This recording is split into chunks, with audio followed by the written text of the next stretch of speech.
Is this camera even on?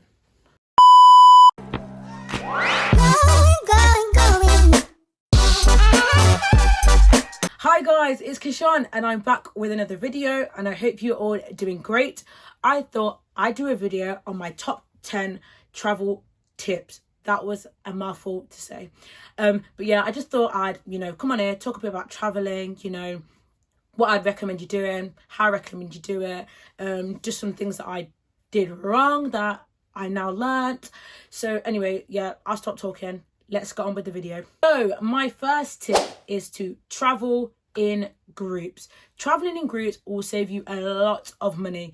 Basically, it means that, you can go to an Airbnb where, there's multiple rooms, and you know what? It could work out less than £50 a night. Like, for example, New York, you can find places, like, where it can work out to be less than $50 a night. You're like, to be in New York, do you know what I mean?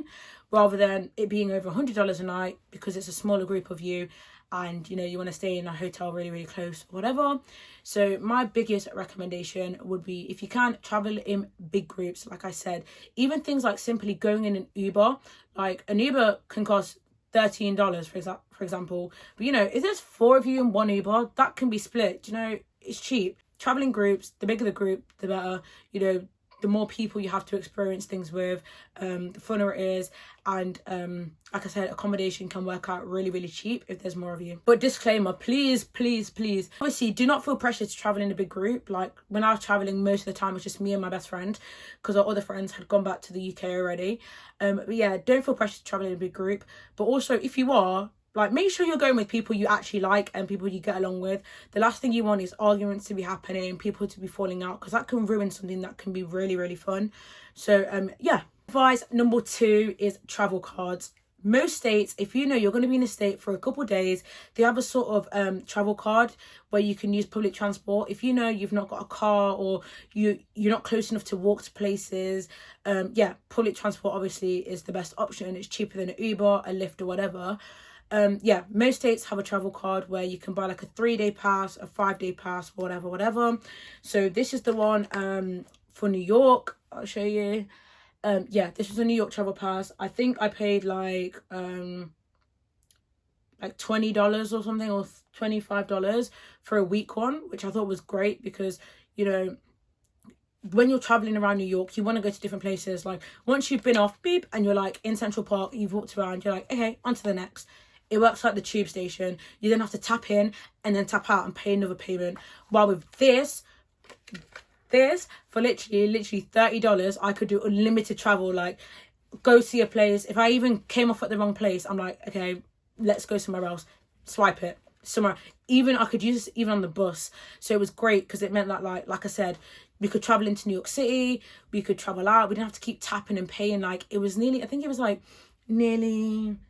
£2 £2.50 a journey, depending on how long it was. So you're saving money. If you're thinking $2.50 a journey and you go from Times Square to Central Park, then you go Central Park to Madison Square Gardens, that's nearly £5 already in literally 2 journeys.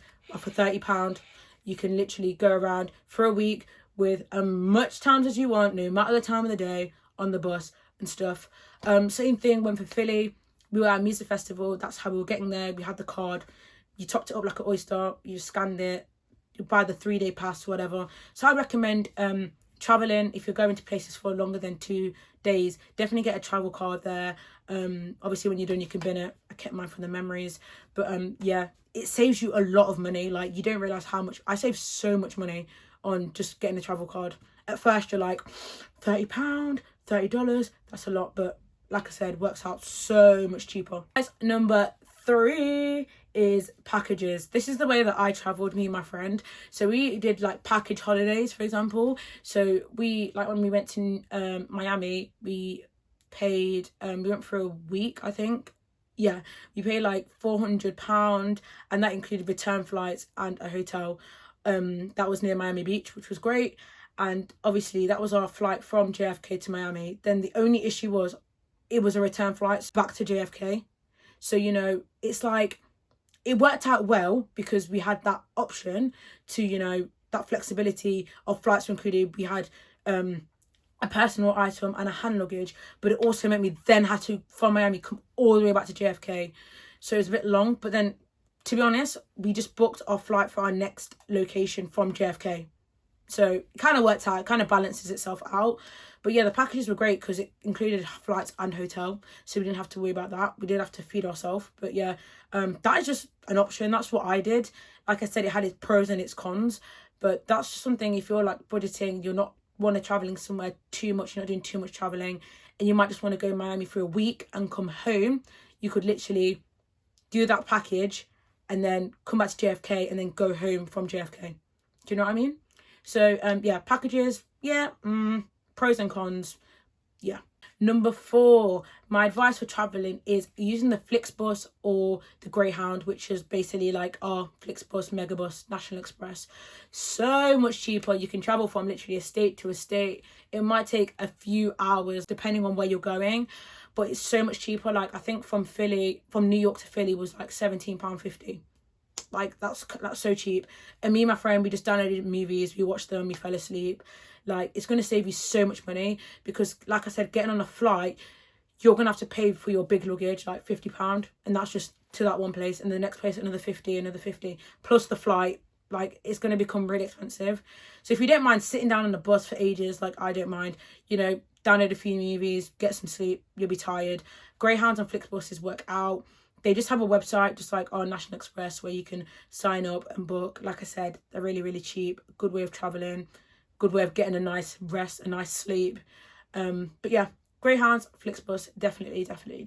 Number 5. The next thing I would say is please plan out your routes. Everyone has these ideas of going here, whatever. Please plan out strategically. Like, be realistic to yourself. If you're here and you want to go here, but then next you want to go here, be prepared to spend more money because you're traveling across states. Whilst, you know, if there are states that are near each other that you can do, like people usually do Route 66, which is great because, you know, easy travel, interrailing, there's buses, you can get on a flight, that's nice. There's, you know, it's all kind of nicely fits in with each other cohesively. You know, like I said, you want to be somewhere where, you know, you can get a bus, like you can sit on a bus for like a couple hours, save yourself some money, not flying. Obviously, that depends on the individual if you want to fly a lot, if it works out better for you.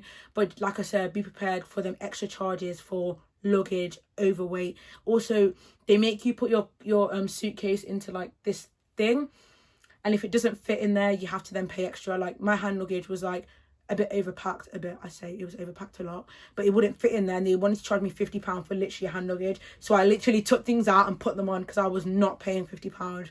But like when you're on a Flixbus or a bus, you can bring your big suitcase all on for free. Like you can have as much bags as you want. So but yeah, think about the route so you can find the cheapest way possible to travel through the routes. There's trains as well, there's interrailing, there's all of that kind of stuff as well, which work out cheaper if you're following a route than going here. Because sometimes to go from here to here, you might need to go here to here to here. So it can work out more expensive. So yeah, figure out your route. A lot of this planning, figuring out stuff does happen at camp.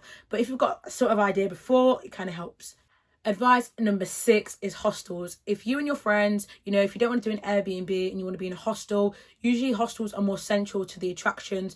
So like in New Orleans, my hotel was in the French Quarter, but there was also hostels there because that's like the main hotspot where you want to be. And, you know, obviously at the hostel, you can be sharing rooms with a stranger, and some people don't want to do that. But it's kind of fun to like meet people and meet new people at your hostel and go out with them. And, you know, like I said, I know a lot of people. I met some people when I was out that actually went to camp. They went to a different camp, but it was nice like speaking to people and meeting new people. But if there's enough of you, like 6 or 7 of you, you can actually fit in a room at a hostel.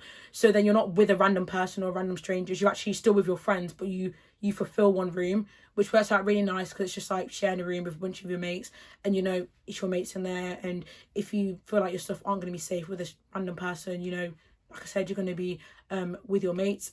And usually hostels are quite cheap and affordable. They're made for young people, made for students. Usually they are in, like I said, a great area with lots of attractions and bars and things around. So yeah, hostels if that's what floats your boat. Number 7 is food. Basically, when you book your accommodation, like if you're in an Airbnb or hostel, make sure that you've got somewhere where you can cook food. Like it will save you so much money, because tell me why. Food is so expensive in America. Tell me why I paid $11 for a Big Mac meal.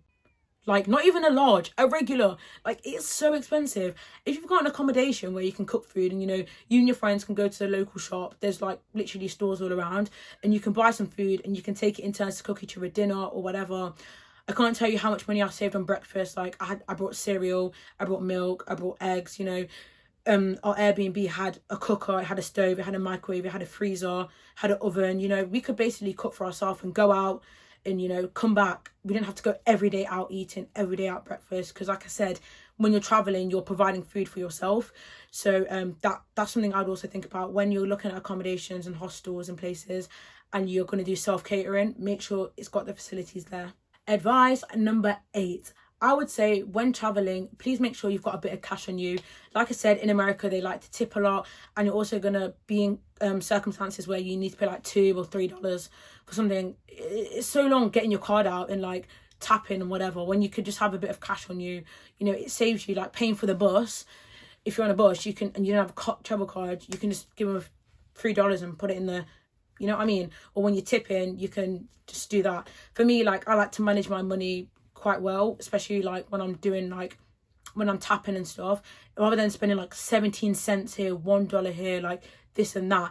But I like to have even numbers and this way. But yeah, just it's just a necessity. I feel like just having a bit of cash on you, not a lot, just because you don't want to lose it, but just having a bit of cash, you know, go to the ATM or draw some out or whatever. Even like you and your friends, like I said, when tipping, you can literally put down $2 each and you've already got you know, nearly $20, $25 tip. So yeah, make sure you got a bit of cash on you, not too much because you don't want to lose it. Just a bit of cash, that'll be right. That's number 9. Please make sure when selecting hostels, hotels, Airbnbs, that they're actually near where you want to go and they're near attractions or things you want to see. There's no point like buying an Airbnb or booking an Airbnb, sorry, which is far away, or a hotel or hostel which is far away, and you literally spend half the day traveling into where you want to go. And it means you then have to leave early because if public transport stops at a certain time, how are you going to get back to your accommodation? So especially with like stuff like New York, you want to be in somewhere where, you know, you have to spend half the time traveling to Times Square. Everyone wants to go to Times Square, you know that. So try and pick somewhere that's near, that's got public transport nearby, a subway nearby, a subway station, or a bus stop nearby. Something where you've got easy access to public transport to go to these big facilities that you want to go to. Like, just think about it logically. For like an extra $200, you might be able to be somewhere where you're more comfortable, spend less money on transport. You can actually walk and be in things that you want to see. And lastly, advice number 10 is bring some kind of locks, folder, anything to lock up your suitcase. Honestly, like when you're traveling, it's so easy to just put things down. So have some kind of something that's secure, like locking up your suitcase. I always lock my suitcase when traveling. I just have a rational fear of things in my suitcase going missing. So have things even on your rucksack, like a lock. Like when you're walking, you know your bag's locked.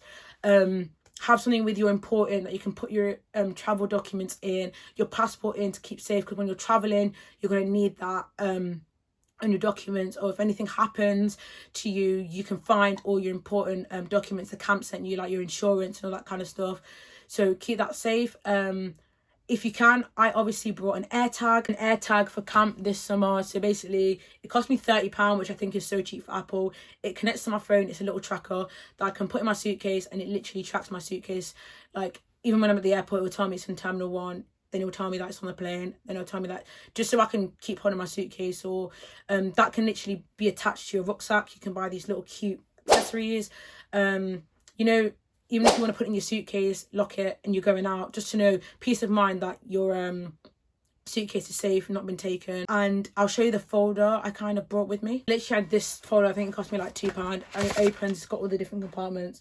So I had like my visa stuff, I had my passport stuff, I had my documents, and that literally, oh my hair, literally just folds up like this. Just something like this, just to keep your documents when you're traveling safe. I didn't get asked, but you never know, like at the airport, especially when there's quite a few of you and you're quite young, like what is your purpose of, like where you're traveling to, what are you doing on your holiday, vacation, and your visa as well.